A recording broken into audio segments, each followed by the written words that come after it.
ഏവർക്കും പ്രണാമം. നമുക്ക് ശ്രീ വാൽമീകി രാമായണത്തിലേക്ക് തന്നെ മടങ്ങാം.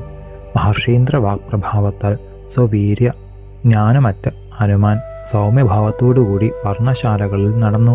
അക്കാലത്ത് വാനര രാജ്യം ഭരിച്ചിരുന്നത് അർക്ക സദൃശ തേജസ്സോടുകൂടിയ രക്ഷരജസായിരുന്നു.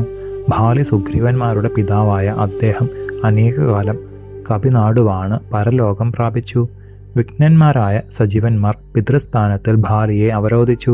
ബാലിയുടെ പാദത്തിൽ സുഗ്രീവനെയും വായുവും അഗ്നിയും പോലെ അഭേദ്യ ബന്ധമാണ് സഹോദരന്മാരായ ആ വാനരമുഖ്യന്മാർക്ക് ബാല്യം മുതൽക്കേ ഉണ്ടായിരുന്നത്. എന്നാൽ മാരുതിക്ക് ആത്മബലം ഇത്രയുമുണ്ടെന്ന് അറിഞ്ഞിരുന്നതുമില്ല. ഹേ കാകുൽസ്ഥ, ബാലി സുഗ്രീവന്മാർക്ക് പരസ്പരം വൈരമുണ്ടായി. അഗ്രജൻ അനുജനെ നാട് മുഴുവൻ ഓടിച്ചു. അക്കാലത്തും ഹനുമാന് സ്വബലം അറിഞ്ഞിരുന്നില്ല. അത്രയും പ്രബലമായിരുന്നു ഋക്ഷീശ്വര ശാപം. ആനയാൽ തടയപ്പെട്ട കേസരിയെ പോലെയാണ് ആ രണങ്ങളിൽ ഇവൻ നിന്നിരുന്നത്. രാമ, പരാക്രമം, ഉത്സാഹം, പ്രതാപം, സൗശീല്യം, മാധുര്യം, നയം, വിനയം, ശിക്ഷാ നൈപുണ്യം, ഗാംഭീര്യം, സാമർഥ്യം, വീര്യം, ധൈര്യം തുടങ്ങിയവയിൽ ഈ ഹനുമാനേക്കാൾ ശ്രേഷ്ഠനായിട്ട് ലോകത്തിൽ ആരാണുള്ളത്?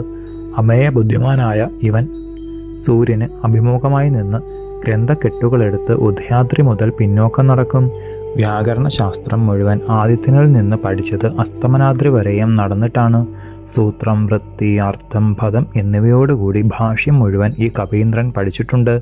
വേദശാസ്ത്രങ്ങളിൽ പവനാത്മജന് തുല്യമായ ജ്ഞാനം 3 ലോകത്തിലും മറ്റൊരാൾക്കുമില്ല. തപസ്സുകൊണ്ടും വിജ്ഞാനം കൊണ്ടും സുരാചാര്യനായ വ്യാഴത്തിന് തുല്യനാണിവൻ. 9 വ്യാകരണങ്ങൾ അർക്കനിൽ നിന്ന് ഇവൻ ഗ്രഹിച്ചിരുന്നു. അപ്രമേയനായ അവിടുത്തെ കാരുണ്യത്താൽ അടുത്ത വിധാതാവ് ഹനുമാനല്ലേ?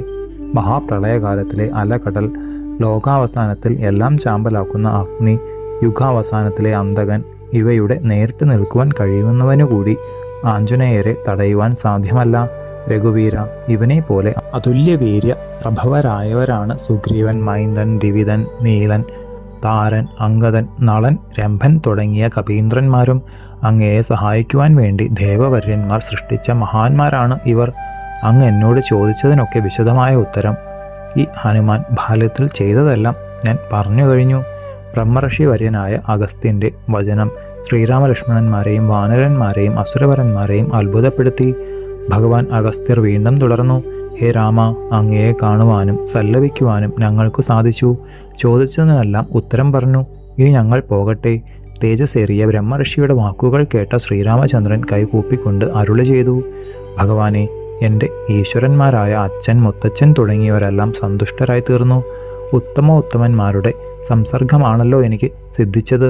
ചില കാര്യങ്ങൾ കൂടി അവിടുത്തോട് ഉണർത്തുവാനുണ്ട്. സവിനയം പറയുന്നത് കേട്ട് അതുപോലെ ചെയ്തു തരുവാൻ കനിവൊതുക്കണം.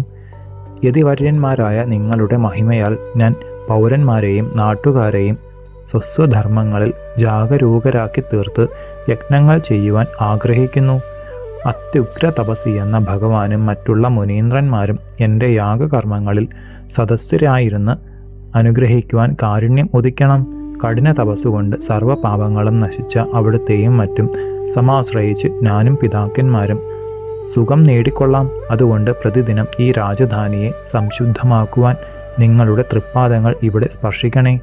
ബ്രഹ്മർഷി ശ്രേഷ്ഠന്മാരായ അഗസ്ത്യൻ തുടങ്ങിയവർ സസന്തോഷം അങ്ങനെ തന്നെ എന്ന് അരുളി ചെയ്ത് വന്ന വഴിക്ക് എഴുന്നള്ളി.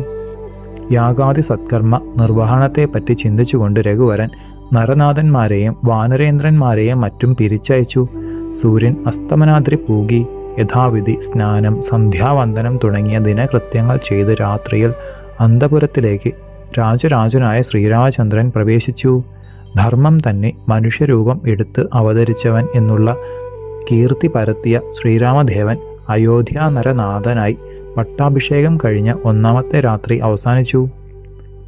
കിന്നരന്മാരെ പോലെ സുസ്വരത്തോടുകൂടിയ വൈതാളികന്മാർ പള്ളിക്കുറപ്പ് ഉണർത്തുവാൻ അന്തപുരദ്വാരത്തിലെത്തി.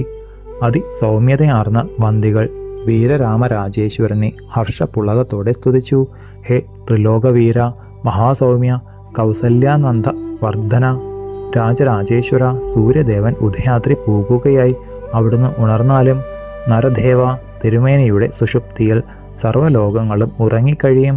മഹാവിഷ്ണുവിന് തുല്യമായ പരാക്രമം, അശ്വിനി ദേവകൾക്ക് തുല്യമായ ആഘാര സൗഭാഗ്യം, അമരഗുരുവായ വ്യാഴത്തിന് തുല്യമായ ബുദ്ധിശക്തി, സകല ലോകവന്ധ്യനായ ദാതാവിന് തുല്യമായ പ്രഭാവം, അവനി ദേവിക്ക് തുല്യമായ ക്ഷമാശക്തി, അർക്കസദൃശമായ തേജസ്, വായു ഭഗവാന് തുല്യമായ കരുത്ത്, മഹാസാഗര തുല്യമായ ഗാംഭീര്യം, മഹാദേവ തുല്യമായ അചഞ്ചലത്വം, പാർവണ ശശിയെപ്പോലെ സൗമ്യത, ഇതെല്ലാം ഒത്തുചേർന്ന ഭൂപാലന്മാർ ഇന്നുവരെ ഉണ്ടായിട്ടില്ല, ഇനി ഉണ്ടാവുകയുമില്ല.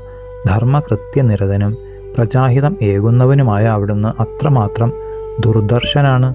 ശ്രീയും കീർത്തിയും അധിവസിക്കുന്നത് സൂര്യവംശത്തിലകനായ തിരുമേനിയിലാണ്. ധർമ്മവും ലക്ഷ്മിയും അവിടുത്തെ വിട്ടുപിരിയുകയില്ല. വൈതാളികന്മാരും സൂതന്മാരും ഇത്തരത്തിലുള്ള ദിവ്യസ്തുതികളാൽ രഘുനാഥനെ ഉണർത്തി. അനന്തനാകുന്ന പള്ളിമെത്തയിൽ നിന്ന് ശ്രീ വൈകുണ്ഠനാഥൻ എന്നതുപോലെ പട്ടുകിടക്കയിൽ നിന്ന് ശ്രീരാമചന്ദ്രൻ എഴുന്നേറ്റു.